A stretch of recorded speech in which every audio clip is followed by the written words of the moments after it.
to jump into talking about the genetics of FSHD. So Dr. Subramani went over things. And as you probably noticed, the genetics of FSHD are really complicated. So I'm hopeful that with this, I'm going to try to break it down and make it a little more simplistic for you. If not, we've got some question and answers at the end if I wasn't successful in that. So why are we not moving forward on my slideshow? There we go. Okay. So just some background. Our DNA is our genetic structure. It's the main genetic code in our bodies. It's stored in these structures called, oh, now I moved too fast. These structures called chromosomes, and these exist in each and every one of the cells in our bodies. So if you actually look under the microscope, this is what our chromosomes look like. You can see they come in pairs, and that's important to remember because we get one from each pair from our mom and one copy from our dad. So that way, half of our DNA comes from mom and half of our DNA comes from dad. So elsewhere in this presentation, I'm going to represent our chromosomes like this, where, you know, this dark one comes from one parent and this light one comes from the other parent. So I kind of like to think of our DNA like a recipe. So if you add all of the right ingredients, like if you're making a recipe for a cake, if you add the eggs, the flour, the sugar, you end up with this cake. Only instead of making a cake, our DNA is making the proteins that we need in order to grow, move, do all the things that our body is supposed to do.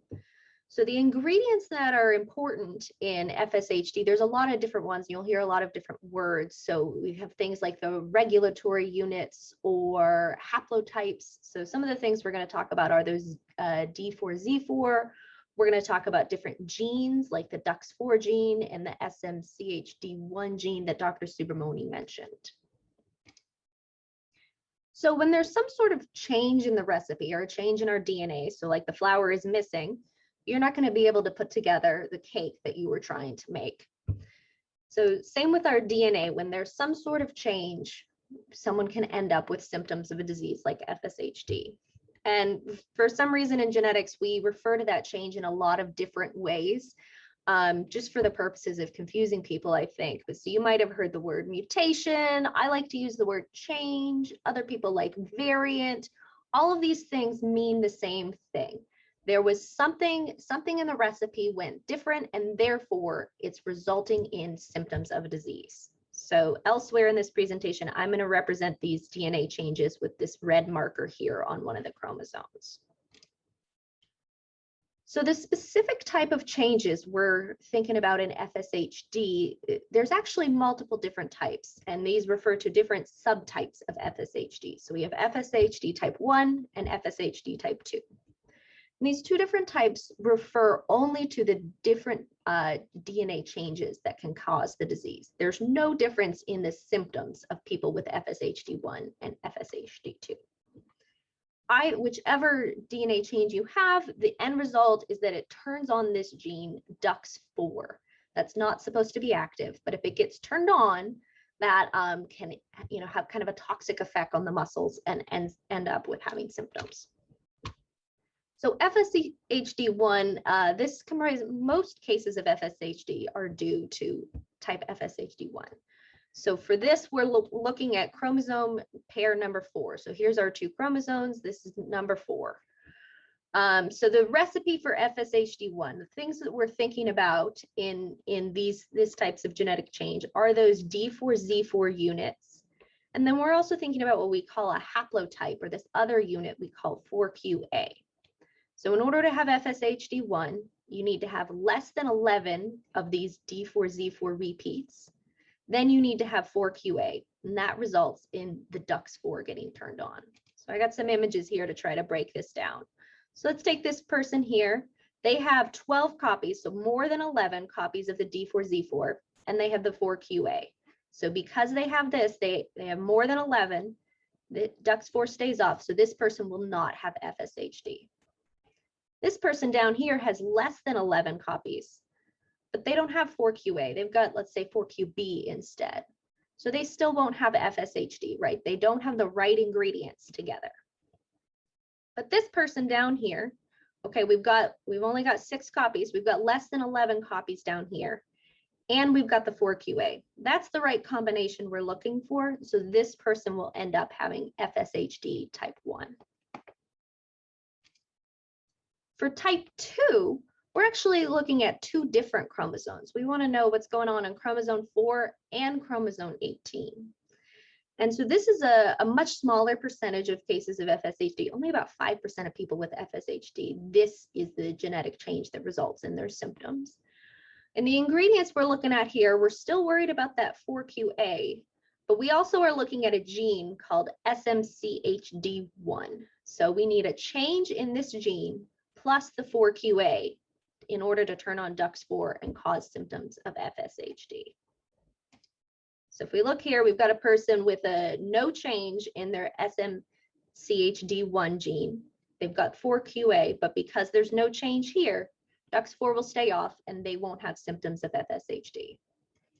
This person does have a change in their SMCHD1 gene, but they don't have 4QA, they have 4QB. So we don't have the right combination here. DUX4 will stay off and this person won't have symptoms of FSHD. But then if we come down here to this person, so we've got a change in SMCHD1, we've got 4QA, that's the combination we're looking for. So DUX4 will turn on, this person will have FSHD2. The next question I get a lot in clinic is, well, okay, so we got this genetic test, you said I have FSHD, how does this affect the rest of my family? Now, the inheritance can get a little complicated in FSHD2, but for FSHD1, it's really classic what we call autosomal dominant inheritance. So if we're looking here, these are our chromosomes, and this is a chromosome with one of the changes that can cause FSHD. So if you're a parent with FSHD, when you had your kids, at random, you pass down just one copy of each of your chromosomes. So if you pass down a copy with the change, your child will develop FSHD in the future. If you pass down the copy without the change, your child will not. So we say these people with FSHD have a 50% chance of passing this down to their children because they either pass the copy down with the change or the other copy. It's like a coin flip. And the important thing to remember is each of your children is their individual coin flip. So everybody could be heads, everybody could be tails. It could be a mix of the few. Each child has a 50% chance. Other questions I get a lot is, no one else in my family has these symptoms. Where did this come from? And there's a couple different options that could result in you being the first person in your family to have symptoms of FSHD. One is that you truly are the first person who had the right ingredients in order to have these symptoms. We call that sometimes sporadic inheritance or de novo inheritance. And that means the gene changes weren't being passed through your family, it just appeared randomly in you. We think somewhere between 10 or maybe up to 30% of people with FSHD are sporadic cases. Another example is, well, maybe other family members actually did have symptoms, but they just weren't diagnosed. Sometimes when you go back through the family history and you start to think, well, maybe there was something that just didn't get picked up there. So talking with a genetic counselor, someone like me, and going real detail through that family history can help and to better understand this. Another question I get a lot in clinic is, so when should I test my kids for FSHD? The first question I always ask when someone asks me is, well, are you worried that your child has symptoms? If your child is having symptoms right now, then we can explore things a little further. But if your child doesn't have symptoms yet, one of our kind of rules of thumb is we don't test an asymptomatic child for disease because we want kids to be able to make their own decision about, do they want to know whether or not they're going to develop FSHD. So if your child is having symptoms, I encourage people to talk to their child's pediatrician and maybe even ask about a referral to a child neurologist. So a doctor can put eyes on your child and say, do I think these are symptoms of FSHD or not? Other variables that I have people consider are, if your child is maybe showing some subtle symptoms, what would getting a genetic test be helpful for? So if your child is, having some trouble in school, maybe having trouble keeping up in PE or something like that, maybe getting a diagnosis would be beneficial to then talk to the school about getting some extra accommodations and support.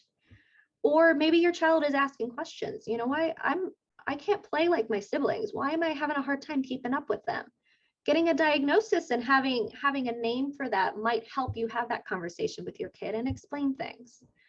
But for some people, those aren't issues. Their child is not having questions, and they say, you know what, I don't want to put a label on my kid. I don't want to, have my kids see doctors that they don't need to see yet. They're worried about over medicalizing their child. And so in that case, they say, maybe now is the time to hold off on genetic testing. I think the important thing to know about talking to kids about FSHD is it's not one big, a one-time family meeting where we all sit down and discuss everything. It can be a gradual conversation over time. A rule of thumb I always tell people when talking to your kids is to gradually share honest and age-appropriate information about FSHD. And then I just wanted to share before I turn it over a couple places to learn more. So if you are interested in talking to a genetic counselor or pursuing genetic testing for FSHD, you can go to findageneticcounselor.com and you can type in your zip code and they can help you find a genetic counselor in your area. I also wanted to point out a couple places on the FSHD Society website that have good information about genetics of FSHD. So here's some information about getting genetic testing. And then this is a really great FAQ here. So with that, I think I will turn it over to Erin. All right, thank you, Lee.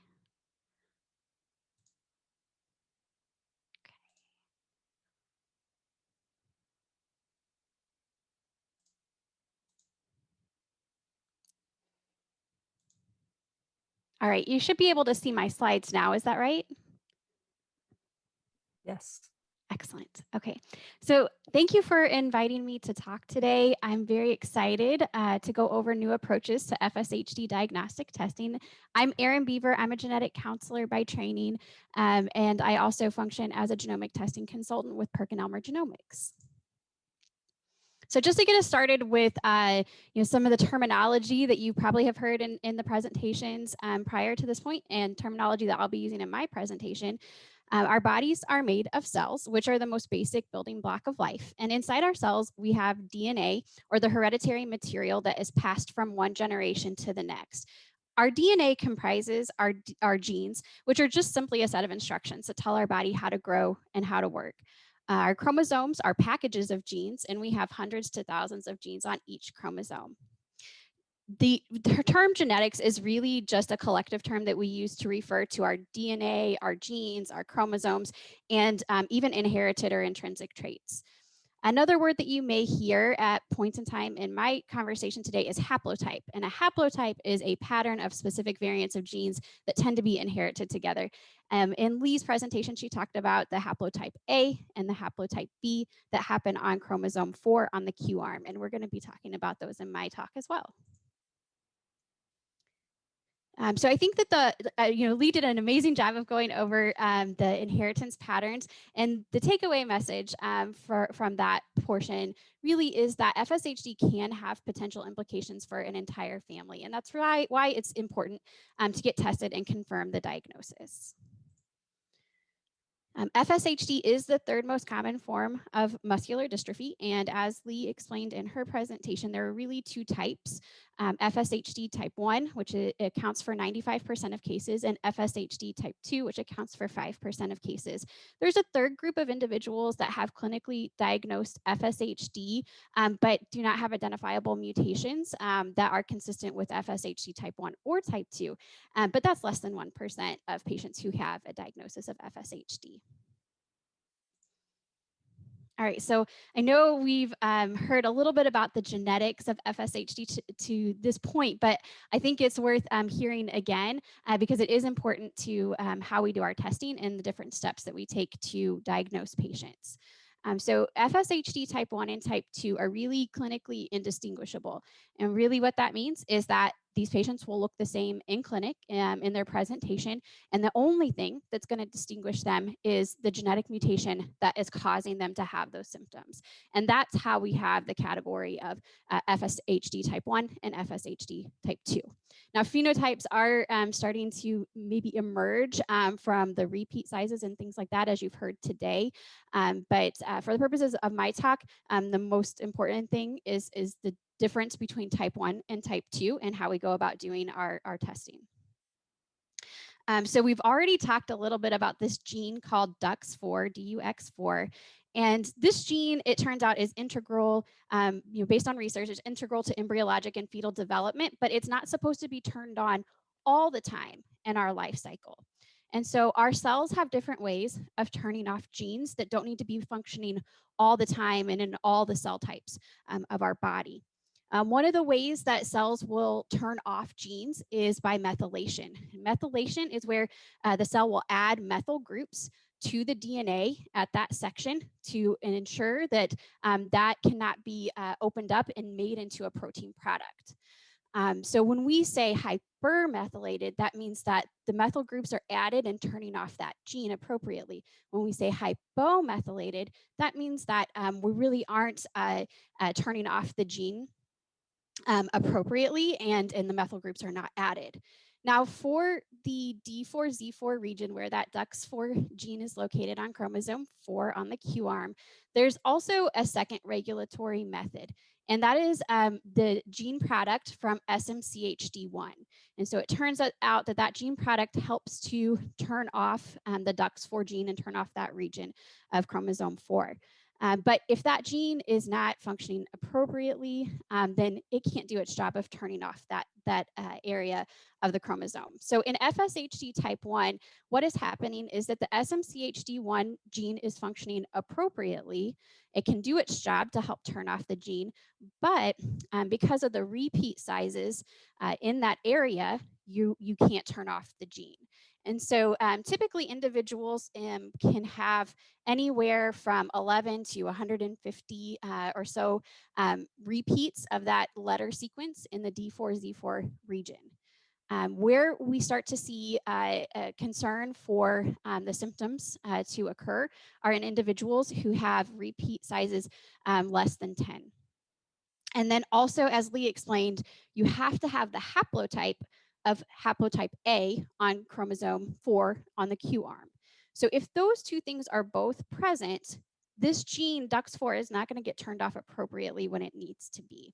And that's what causes what we call FSHD type 1. FSHD type 2 is going to be caused whenever you have, again, that 4Q haplotype, but your repeat size is normal for the D4Z4 region. However, there's something wrong with that SMCHD1 gene, and so the gene product cannot be made appropriately.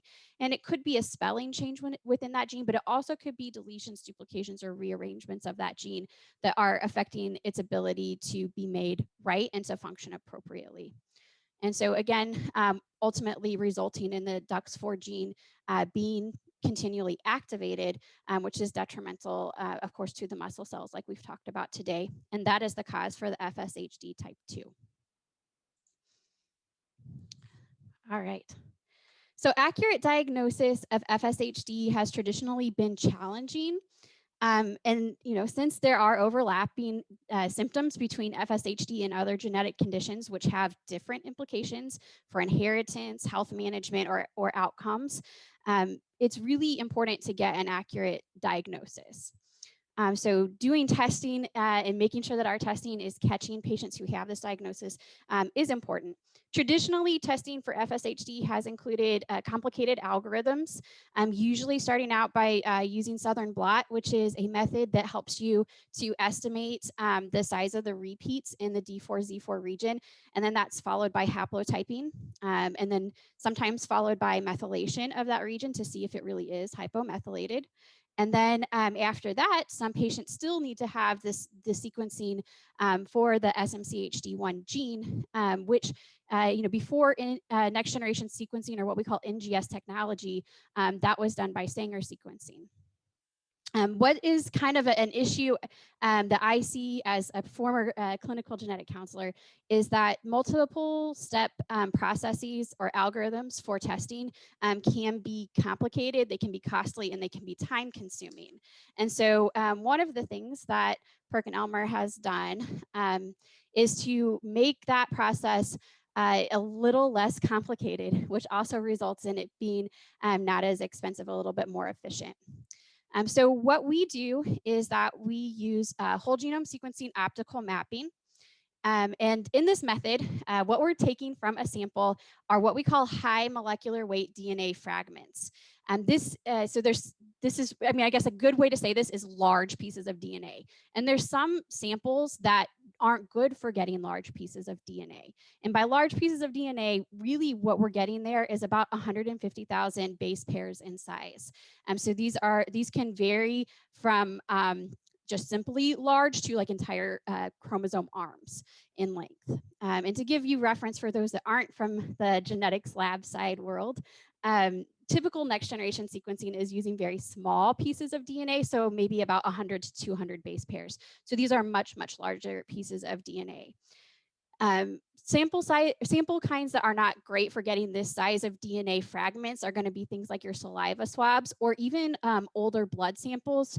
They denature over time because DNA outside of the body destabilizes. So that can be a problem. For this particular test, we like to use fresh blood. But even for things like the older tests that we used to do, so for Southern blot, you typically were using blood samples anyway. So there's really no difference between the sample types that we used for the old testing for FSHD and this new testing for FSHD. But I think when you're comparing testing for FSHD to other genetic testing, sometimes it can be a bit of a surprise even to clinicians that we need a fresh blood sample for that. What we do next with these DNA fragments is that we're going to apply the fluorescent probes. And those fluorescent probes are arranged about every 6 base pairs on the fragments. So that's about 500 million probes per a genome. To give you perspective, for those that don't work in the genetics lab side, your average chromosome test, like a microarray, would have maybe a few 100,000 to a couple million probes. So this is many, many more probes than that. The next thing that we would do is that we're going to pass these large DNA fragments with their probes through these tiny tubes in the analyzer. And the tubes are so small that it really is just an individual strand of DNA that's able to fit into that tube and be read at one time. And again, another perspective, if you're not in the genetics lab world, usually we would read more than one fragment at a time passing through these tubes. So these are very, very small tubes. They're very focused on that one strand of DNA. And through this process, we're able to linearize and take high resolution images of the DNA strands. Now at the bottom left, you can see a picture that has a graphic that tries to depict the pictures and what they look like that are coming through the analyzers, but it doesn't do it justice. You really should Google some of those images. They're very amazing, very beautiful to look at, how we image the DNA in that way. The last thing that we do in the process of testing is that we are going to use a process called de novo gene mapping, which is a little like putting together a puzzle, but without using the picture on the box to give you clues to what you're looking at. So we are not using a reference genome in this process if you're in the lab world. But through this process, it allows us to visualize both the haplotype, whether it's A or B, and the repeat size of the D4Z4 region within one repeat size. And so this is just a simple visualization of what you would be able to see. So you'd be able to see the contraction of the D4Z4 region, again, within one repeat size of the repeats that are there. And so the results that are going to come back from FSHD type 1 testing, which is where we use this whole genome sequencing optical mapping, is that you're going to get your haplotype and you're also going to get your D4Z4 repeat size. And Lee has walked us through how these are both relevant in diagnosing FSHD type 1. Now, the other thing that we can do for FSHD type 2 is to use next generation sequencing to spell through the SMCHD1 gene. So we can look for mutations in that gene, we can look for deletions or duplications of that gene, all of which could contribute to the cause for FSHD type 2 if that person also has the A haplotype on chromosome 4q. And so if we do type 1 and type 2 testing together, which we do have as an offering, this is the information that you would get back, which gives you that full picture of whether FSHD type 1 or type 2 is present. Now, because we use next generation sequencing to spell through the SMCHD1 gene, you actually, with next generation sequencing, as opposed to something like Sanger sequencing, we're able to look efficiently at more than one gene at a time, spelling through those and looking for mutations. So it becomes equally as efficient and the same cost to look at just the SMCHD1 gene as well as other genes that can have similar symptoms. And so we do also offer some panels that incorporate some of those other genes that have overlapping symptoms that can be sometimes very hard to distinguish clinically. So who should consider genetic testing for FSHD1 and 2? So if you or your child is suspected to have a muscular dystrophy and you haven't had genetic testing, this is a great test to consider. If you or your child's current clinical diagnosis does not seem to fully explain the symptoms that you have, or if you or your child has previously had genetic testing that did not provide a diagnosis and you have not been tested for FSHD. And then lastly, if you have a family member who's diagnosed with FSHD, you also would be a person who should consider genetic testing, but make sure that you're getting tested for the appropriate type that your family member has. And some people worry about genetic discrimination, which is the idea that our genetic information could be used against us, but there's laws in place that help protect us in that regard. So the Genetic Information Non-Discrimination Act, or GINA, as well as the Health Insurance Portability and Accountability Act, both have protections that prevent your information from being used against you in the sense of health insurance and employment. But there are limitations to these laws. And so that's something that I would encourage any patients out there who are considering testing to talk with their providers about.